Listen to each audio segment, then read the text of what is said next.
नमस्कार दोस्तों, मैं अमन स्वागत करता हूं आपके अपने YouTube चैनल एजुकेशन हब पे। यह बिहार शिक्षक भर्ती के NCERT based question answer series में हम इतिहास के क्लास को कवर कर रहे हैं और यह इतिहास का दूसरा क्लास है। और हम इसमें देख रहे हैं कक्षा 6 के इतिहास के प्रश्नोत्तर को चैप्टर वाइज। तो हम अध्याय 4 और 5 के क्वेश्चन को देखेंगे। तो यहाँ पे जो अध्याय 4 है वह है आपका इमारतें, चित्र तथा किताबें, जिससे कि कुल आपके 9 प्रश्न हैं। तो यहाँ पर जो पहला प्रश्न है वह है कि लगभग 1500 वर्ष पूर्व बने मेहरौली के लौह स्तंभ में आज तक जंग नहीं लगा है। यह अद्भुत लौह स्तंभ निम्नलिखित में से कहाँ स्थित है। तो आप सभी ने पता है कि यह जो स्थित है वह आपके दिल्ली में। अब इसके बारे में बेसिक तौर पे हम जानते हैं कि मेहरौली स्तंभ जो है दिल्ली के कुतुब मीनार परिसर में स्थित है और इसकी जो ऊंचाई है 7.2 मीटर इसकी ऊंचाई है और इसका वजन जो है वह 3 टन है। और बेसिक तौर पे इस पे खुदे अभिलेख से इसके बनने की जानकारी मिलती है। इसमें चंदर नामक एक शासक का जिक्र है जो संभवतः गुप्त वंश के थे। अगला जो क्वेश्चन है वह है कि स्तूपों के संदर्भ में निम्नलिखित में से कौन सा कथन सही नहीं है। तो यहाँ पर है स्तूपों के बारे में। तो यहाँ पे है कि स्तूप का शाब्दिक अर्थ टीला होता है, जो कि बिल्कुल आपका सही है। दूसरा कह रहा है कि स्तूपों में सजावट के लिए रखा जाने वाला गोल धातु का डिब्बा धातु मंजूषा कहलाता है। तो ये आपका गलत है, आगे हम देखेंगे कि धातु मंजूषा किसे कहते हैं। तीसरा कह रहा है कि स्तूपों के चारों ओर परिक्रमा हेतु बना वृत्ताकार पथ प्रदक्षिणा पथ कहलाता है। तो यह बिल्कुल आपका सही है।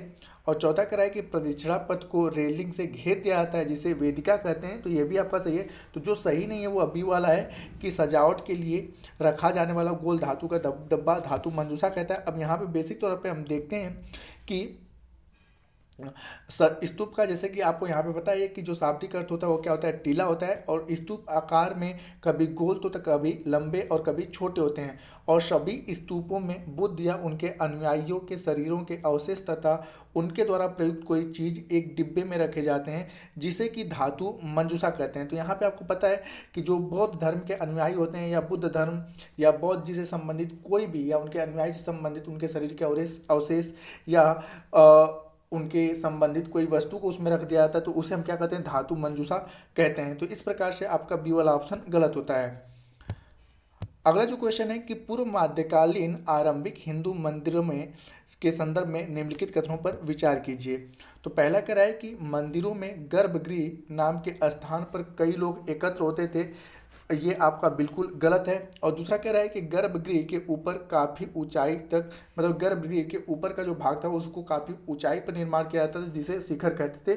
तो यह बिल्कुल आपका सही है। तो इस प्रकार से आपका केवल बी वाला ऑप्शन सही होता है ना, कि केवल दूसरा सही है। अब यहाँ पे सभी लोग जानते हैं कि गर्भगृह किसे कहा जाता है।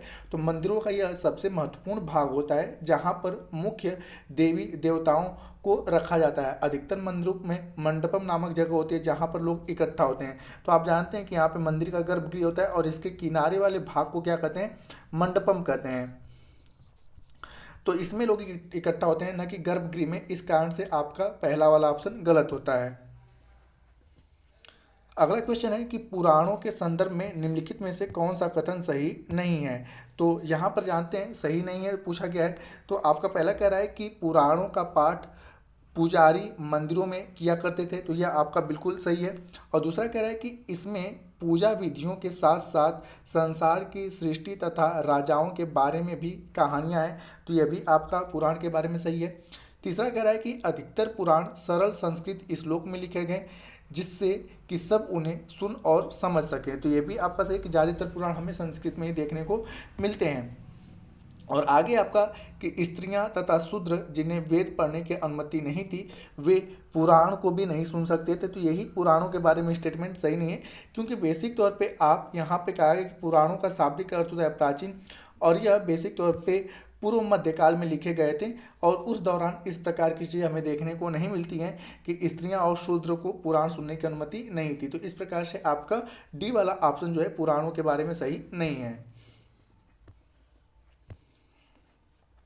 अगला जो क्वेश्चन है कि निम्नलिखित में से कौन पुराणों के संकलन से संबंधित नहीं है। तो बेसिक तौर पे आपका जो है मंखक जो है वह पुराणों के संकलन से संबंधित नहीं है, तो आपका सही ऑप्शन होता है डी। अब इसके बारे में जानते हैं।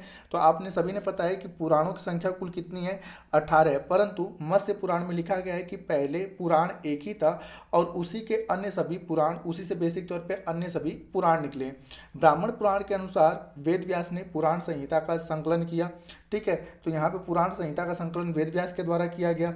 विष्णु पुराण से पता चलता है कि कवि व्यास ने अपनी पुराण संहिता अपने शिष्य लोमहर्ष को दी और उग्र सर्वा लोमहर्ष के पुत्र थे और ये भी पुराण के संकलन से जुड़े हुए थे। तो इस प्रकार से आप देख सकते हैं कि उग्रहर्ष और लोमहर्ष का भी नाम आता है, लेकिन आपका मंखक का नाम नहीं आता है। अब यहाँ पे मंखक कौन है, तो मंखक के बारे में अगर व्याख्या किया जाए तो मंखक जो थे वह कश्मीर के एक संस्कृत महाकवि थे,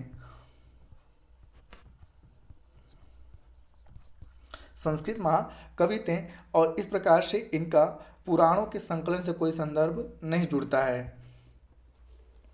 अगला क्वेश्चन है कि आर्यभट्टी के लेखक आर्यभट्ट निम्नलिखित में से किससे संबंधित हैं। तो यहाँ पर आपका जो है कि आर्यभट्टी के लेखक जो हैं, तो यहाँ पे पाया गया कि सही उत्तर का चयन किया जाए तो आर्यभट्टी के लेखक जो आर्यभट्ट हैं इनका ज्ञान ज्योतिष में भी था, खगोल में भी था और गणित में भी था। तो इस प्रकार से आपका सही ऑप्शन होता है डी कि 1, 2, 3 और 4 ये सभी के सभी आपके सही हैं। अब यहाँ पे अगर बात करें तो आर्य मतलब कि गणितज्ञ तथा खगोल शास्त्री आर्यभट्ट ने बेसिक तौर पे आर्यभट्टी की जो रचना करी थी वह संस्कृत भाषा में की थी और यह एक, जैसा कि आपको यहाँ पे लिखा गया है कि एक महान ज्योतिषविद भी थे। उन्होंने अपनी पुस्तक में लिखा कि बेसिक तौर पे दिन और रात पृथ्वी की अपनी धुरी के चक्कर काटने की वजह से होता है। इस प्रकार की जानकारियाँ आर्यभट्ट ने अपनी पुस्तक आर्यभट्टी में दी। तो आपसे ये भी पूछा जा सके कि आर्यभट्टी को किस भाषा में लिखा गया था, तो यह संस्कृत भाषा में लिखा गया था। तो इसको भी आप लोग ध्यान दीजिएगा। अगला क्वेश्चन है कि शून्य के संदर्भ में निम्नलिखित कथनों पर विचार कीजिए। अब यहाँ पे आपका है कि भारत के गणितज्ञों ने शून्य के लिए एक नए चिन्ह का आविष्कार किया और यहाँ पे आप ये ध्यान दीजिए कि यहाँ पे कह रहा है कौन सा कथन सही है। तो आप सभी ने पता है कि शून्य का आविष्कार किसने किया था, भारतीय गणितज्ञों के द्वारा किया गया था। तो यह बिल्कुल आपका सही है। और दूसरा कह रहा है कि गिनती की यह पद्धति पहले यूरोपियों द्वारा अपनाई गई और बाद में पूरे अरब में फैल गई। तो यह गलत है, क्योंकि आपको सभी ने पता है कि सबसे पहले शून्य का आविष्कार भारत में हुआ। तो गिनती की यह पद्धति भी किसके द्वारा अपनाई गई थी, भारतीयों के द्वारा ही अपनाई गई थी। और तीसरा कह रहा है कि रोम के निवासी शून्य का प्रयोग किए बगैर ही गिनती किया करते थे। तो ये वाला भी स्टेटमेंट आपका सही होता है कि रोम के जो निवासी थे वो लोग अपनी गिनती में शून्य का प्रयोग नहीं करते थे। तो इस प्रकार से आपका जो सही ऑप्शन होता है बी वाला होता है कि 1 और 3 आपके सही हैं और जबकि 2 आपका गलत है, क्योंकि यहाँ पे सबसे पहले शून्य को भारतीयों के द्वारा अपनाया गया था। अगला क्वेश्चन है कि कागज का आविष्कार किस देश में हुआ था। तो सभी ने पता है कि कागज का आविष्कार जो था वह चीन में हुआ था। अब यहाँ पे अगर बात किया जाए तो 1900 वर्ष पूर्व चीन में लून नाम के एक व्यक्ति ने कागज का आविष्कार किया था। तो बेसिक तौर पे यहाँ पर आपका आता है कागज का आविष्कार जो था चीन में हुआ था। अगला जो क्वेश्चन है उसको मैचअप करना है, तो इसको देखते हैं हम लोग। तो यहाँ पर काव्य दिए गए हैं और उनके रचनाकारों का नाम दिया गया है। तो यहाँ पे काव्य है शिल्पाधिकारम। तो आपको पता है कि शिल्पाधिकारम के जो लेखक थे उनका नाम था इलांगो। तो यहाँ पर आपका इलांगो जुड़ जाएंगे शिल्पाधिकारम से। मणि मेखलाई की अगर बात की जाए तो मणि मेखलाई के जो लेखक थे वह थे शीतले सत्यनार, ठीक है, शीतले सत्यनार मणि मेखलाई के लेखक थे। मेघदूत, आप सभी ने पता है कि मेघदूत के लेखक कौन है, कवि कालिदास हैं। और रामायण के लेखक जो हैं वह हैं वाल्मीकि। तो ये आपका इस प्रकार से सही मैच होता है।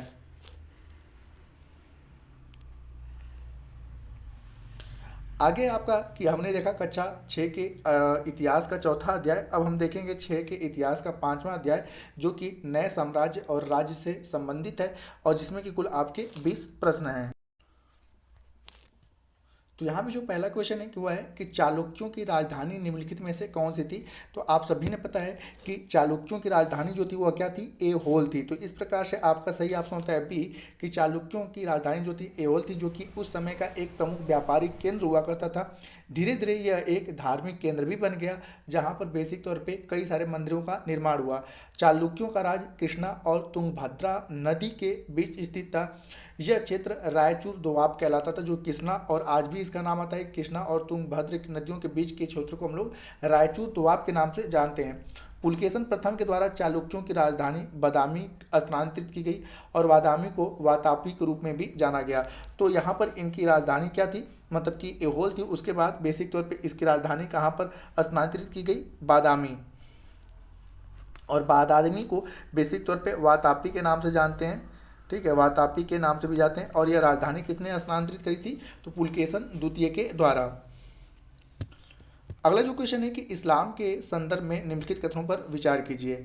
और यहाँ पे पूछा गया है कि उपरोक्त में से कौन सा कथन सही है। तो इसके बारे में जानते हैं। तो यहाँ पे है कि पूर्व पैगंबर मोहम्मद ने अरब में इस्लाम नाम के एक नए धर्म की शुरुआत करी। तो जो कि आपका बिल्कुल ऑप्शन आपका सही होता है कि मोहम्मद साहब के द्वारा इस्लाम में एक नए धर्म की शुरुआत की गई थी। और दूसरा कह रहा है कि अपनी उत्पत्ति के 100 साल के दौरान इस्लाम उत्तर अफ्रीका, स्पेन, ईरान और भारत में फैल गया। तो ये भी आपका सही ऑप्शन होता है। और तीसरा कह रहा है कि अरब नाविक जो उस महाद्वीप के तटीय बस्तियों में पहले से ही परिचित थे, अपने साथ इस नए धर्म को लेकर आए। तो यह भी आपका तीनों का तीनों स्टेटमेंट सही होता है। तो इस प्रकार से आपका सही ऑप्शन होता है डी वाला कि 1, 2 और 3 तीनों सही हैं। अगला जो क्वेश्चन है कि कालिदास के नाटकों की विशेषता के संदर्भ में निम्नलिखित कथनों पर विचार कीजिए। पहला क्या जा रहा है और इसमें क्या पूछा गया है कि कौन सा कथन सही है। तो पहला कह रहा है कि कालिदास अपने नाटकों में राज दरबार के जीवन के चित्रण के लिए प्रसिद्ध थे, जो कि आपका बिल्कुल सही है। दूसरा कह रहा है कि कालिदास के नाटकों की रोचक विशेषता यह है कि इन नाटकों में राजा और अधिकांश ब्राह्मण को प्राकृतिक बोलते हुए, जबकि अन्य लोग तथा महिलाओं को संस्कृत बोलते हुए दिखाया गया है। तो ये स्टेटमेंट आपका गलत है, क्योंकि यह बिल्कुल आपका उल्टा है, क्योंकि महिलाओं को और अन्य को बेसिक तौर पे इन्होंने प्राकृत बोलते हुए दिखाया है और राजा और ब्राह्मणों को संस्कृत बोलते हुए दिखाया है। तो इस प्रकार से दूसरा वाला स्टेटमेंट आपका गलत होता है। तो सही केवल आपका क्या होता है, ए वाला सही होता है, केवल एक सही है। अगला क्वेश्चन है आपका कि अभिज्ञान शाकुंतलम निम्नलिखित में से किसका प्रसिद्ध नाटक है। तो आप सभी ने पता है कि अभिज्ञान शाकुंतलम जो है वह कालिदास का प्रसिद्ध नाटक है। अभिज्ञान शाकुंतलम में बेसिक तौर पे दुष्यंत नाम का एक राजा और शकुंतला नाम की एक युवती का प्रेम कहानी का वर्णन है, जिससे भरत नामक मतलब बच्चा पैदा होता है और ऐसी मान्यता है कि उन्हें भरत के नाम पे भारत का नाम पड़ा। तो अगला जो क्वेश्चन है वह है आपका कि दक्षिण भारत के राज्यों के विभिन्न स्थानीय सभाओं के संदर्भ में निम्नलिखित में से कौन सा कथन सुमेलित है। तो यहाँ पर सुमेलित के बारे में पूछा गया है। तो यहाँ पे पहला कह रहा है कि सभा, सभा किसे कहा जाता था, तो ब्राह्मण भूस्वामियों का संगठन जो कहलाता था वह क्या कहलाता था, सभा कहलाता था। तो बिल्कुल सही है। दूसरा, उर किसे कहा जाता था, तो ग्राम सभा को उर कहा जाता था। यह भी बिल्कुल आपका सही है। और तीसरा कह रहा है कि नगरम, शिल्पकारों के संगठन को नगरम कहते थे। तो ये आपका गलत होता है। तो इस प्रकार से पहला और दूसरा आपका सही है और तीसरा गलत है। अब तीसरे के बारे में बेसिक तौर पर हम जानते हैं। तो यहाँ पर आपका जो नगरम नामक इकाई हुआ करती थी, नगरम जो होता था वह शिल्पकारों का नहीं, यह व्यापारियों का एक संगठन हुआ करता था। व्यापारियों का संगठन हुआ करता था, न कि शिल्पकारों का। इस प्रकार से तीसरा वाला ऑप्शन आपका गलत होता है। अगला जो क्वेश्चन है कि पूर्व मध्यकालीन सामंतों के संदर्भ में निम्नलिखित कथनों पर विचार कीजिए। और इसमें दिया गया है कि इनमें से कौन सा कथन सही है। तो पहला कह रहा है कि इनकी अपनी सेना होती थी तथा आवश्यकता पड़ने पर ये राजा को सहायता देते थे। यह बिल्कुल आपका सही है। दूसरा कह रहा है कि इन्हें कोई नियमित वेतन नहीं दिया जाता था। तो ये भी आपका सही है, क्योंकि इनके पास अपनी भूस्वामी होती थी, उसी से जो कमाते थे वही उनका वेतन। तो इनको कोई वेतन नहीं दिया जाता था, इनको एक भूमि का टुकड़ा दे दिया जाता था। अगला था कि जहाँ शासक दुर्बल होते थे ये स्वतंत्र होने का प्रयास भी करते थे। तो ये भी आपका सही है। तो इस प्रकार से डी वाला ऑप्शन आपका सही होता है कि तीनों के तीनों स्टेटमेंट सही हैं। अगला जो क्वेश्चन है वह मैचअप का है, देखते हैं इसको। तो यहाँ भी दिया गया है कि नगर श्रेष्ठी, तो नगर श्रेष्ठी किसे कहा जाता, तो मुख्य बैंकर को नगर श्रेष्ठी कहा जाता था। दूसरा कह रहा है सार्थवाह किसे कहा जाता था, तो व्यापारी काफिले का नेता क्या कहलाता था, सार्थवाह के रूप में जाना जाता था। अगला है आपका प्रथम कुलिक। तो प्रथम कुलिक किसे कहा जाता? तो मुख्य शिल्पकार को प्रथम कुली के नाम से जाना जाता था। और कांस्य कौन सा? तो लिपिक प्रधान को बेसिक तौर पे कांस्य के नाम से जाना जाता था। तो ये आपका सही मैचअप होता है। अगला क्वेश्चन है कि दक्षिण भारत में पूर्व मध्यकालीन प्रशासन के संदर्भ में निम्नलिखित कथनों पर विचार कीजिए। और यहाँ पे कहा गया है कि उपरोक्त में से कौन सा कथन सही है। तो पहला कह रहा है कि कुछ महत्वपूर्ण प्रशासकीय पद अनुवांशिक होते थे, जो कि बिल्कुल सही। जैसे कि आप राजा का पद देख लीजिए, मंत्री का, सेनापति का पद बेसिक तौर पे उस टाइम पे क्या थे? अनुवांशिक थे। और दूसरा कह रहा है कि प्रशासन की प्रशासनिक इकाई जो हुआ करती थी वह नगर होते थे, तो ये आपका गलत है। और तीसरा कह रहा है कि कभी कभी एक ही व्यक्ति को कई सारे पदों पर कार्य करना पड़ता था या कई सारे पद उन्हें दे दिया जाता था, तो ये भी आपका सही है। तो इस प्रकार से सही ऑप्शन होता है सी वाला कि 1 और 3 सही हैं, और बी वाला आपका जो सॉरी सेकंड वाला गलत है। क्यों गलत है इसको बेसिक तौर पे हम देखते हैं। तो यहाँ पे जो होता है कि बेसिक तौर पे यहाँ पर जो प्रशासन की प्राथमिक इकाई हुआ करती थी वह नगर न होकर क्या हुआ करती थी? गांव हुआ करती थी, जिसको हम लोग ग्राम कहते हैं। तो इस प्रकार से सेकंड वाला स्टेटमेंट आपका गलत होता है। अगला जो क्वेश्चन है कि निम्नलिखित कथनों पर विचार कीजिए। अब यहाँ पे है आपका कि पल्लव और चालुक्य एक दूसरे की सीमाओं पर का अतिक्रमण करते थे। तो आपने अक्सर करके देखा होगा कि पल्लव मतलब इतिहास में देखा कि पल्लव और चालुक्य आपस में ही लड़ते थे और अपनी सीमाओं का अतिक्रमण करते थे, जो कि बिल्कुल आपका सही है। दूसरा कह रहा है कि पल्लवों और चालुक्यों को क्रमशः चोल और राष्ट्रकूटों ने अंतिम रूप से समाप्त कर दिया। तो यह भी आपका स्टेटमेंट बिल्कुल आपका सही होता है। तो इस प्रकार से आपका सही ऑप्शन होता है सी कि 1 और 2 दोनों के दोनों सही हैं। अगला है कि रवि कीर्ति निम्नलिखित में से किसके दरबारी कवि थे। तो आप सभी ने पता है कि पुलकेशन द्वितीय के दरबारी कवि कौन थे? रवि कीर्ति थे। पुलकेशन द्वितीय सबसे प्रसिद्ध चालुक्य राजा थे, आप सभी ने पता है। तो ये भी पूछा जा सकता है कि पुलकेशन द्वितीय का संबंध किससे? तो इसको पहले भी मैंने बता रखा है कि यह चालुक्य वंश के राजा थे और इनके दरबार में रवि कीर्ति नामक कवि हुआ करते थे। और अगर रवि कीर्ति की बात किया जाए तो बेसिक तौर पे यह एक राजकवि का भी इनको स्थान प्राप्त था। अगला है आपका कि हरिसेन निम्नलिखित में से किसके दरबारी कवि थे। तो हरिसेन की अगर बात की जाए तो यह समुद्रगुप्त के दरबारी कवि थे। तो यहाँ पर आपका सही ऑप्शन होता है बी वाला कि हरिसेन जो थे वह समुद्रगुप्त के दरबारी कवि थे। अगला क्वेश्चन है कि कांचीपुरम निम्नलिखित में से किसकी राजधानी थी। तो कांचीपुरम सभी ने पता है कि पल्लवों की राजधानी जो थी वह कांचीपुरम थी, ठीक है। और बेसिक तौर पे कांचीपुरम के आसपास के कई क्षेत्र से लेकर कावेरी नदी का डेल्टा फैला हुआ करता था, जिससे कारण पल्लवों का राज्य एक समृद्ध राज्य बना था। तो ये लोग बेसिक तौर पे किस नदी की पूजा करते थे? कावेरी नदी की, ठीक है। कावेरी नदी की लोग पूजा करते थे क्योंकि उनसे उनके राज्य में समृद्धि था। अगला है आपका कि नर्मदा नदी पर सम्राट हर्ष के दक्षिण की ओर बढ़ने की कोशिश को किस राजा ने रोका था। तो आप सभी ने पता है कि चालुक्य वंशी पुलकेशन द्वितीय के द्वारा बेसिक तौर पे, ठीक है, हर्ष को दक्षिण में बढ़ने से रोका गया था। इसमें हर्ष की पराजय भी हुई थी। तो आपका सही ऑप्शन होता है पुलकेशन द्वितीय। और बार बार मैं आपसे कह रहा हूँ कि ये चीज़ भी याद रखिएगा कि पुलकेशन द्वितीय किस वंश का था? चालुक्य वंश का था। तो यहाँ पे बेसिक तौर पे अगर हम बात करें कि मगध और बंगाल को जीतकर हर्ष पूर्व में जितनी सफलता मिली उन्हें अन्य जगहों पर सफलता नहीं मिली थी। जब उन्होंने नर्मदा नदी को पार कर दक्कन की ओर बढ़ने का प्रयास किया तब उस समय चालुक्य नरेश पुलकेशन द्वितीय ने उन्हें रोक दिया और युद्ध में उन्हें हराया भी। अगला क्वेश्चन है कि निम्नलिखित में से कौन हर्ष के काल में भारत आया था। तो आप सभी ने पता है कि वेन सांग नामक जो एक चीनी यात्री था जो कि हर्षवर्धन के शासनकाल में भारत आया और वह काफ़ी लंबे समय तक हर्षवर्धन के दरबार में भी रहा और उसने जो कुछ भी देखा अपनी पुस्तकों में उसका वर्णन भी उसने किया। अगला है कि वाणभट्ट निम्नलिखित में से किसके दरबारी कवि थे। तो आपने पता है कि वाणभट्ट जो थे वह हर्षवर्धन के दरबारी कवि थे। इन्होंने हर्षवर्धन की जीवनी हर्षचरित भी लिखी है। तो कई बार पूछा जाता है कि हर्षचरित को किसने लिखा है, तो बाणभट्ट जो कि उनके दरबारी कवि थे।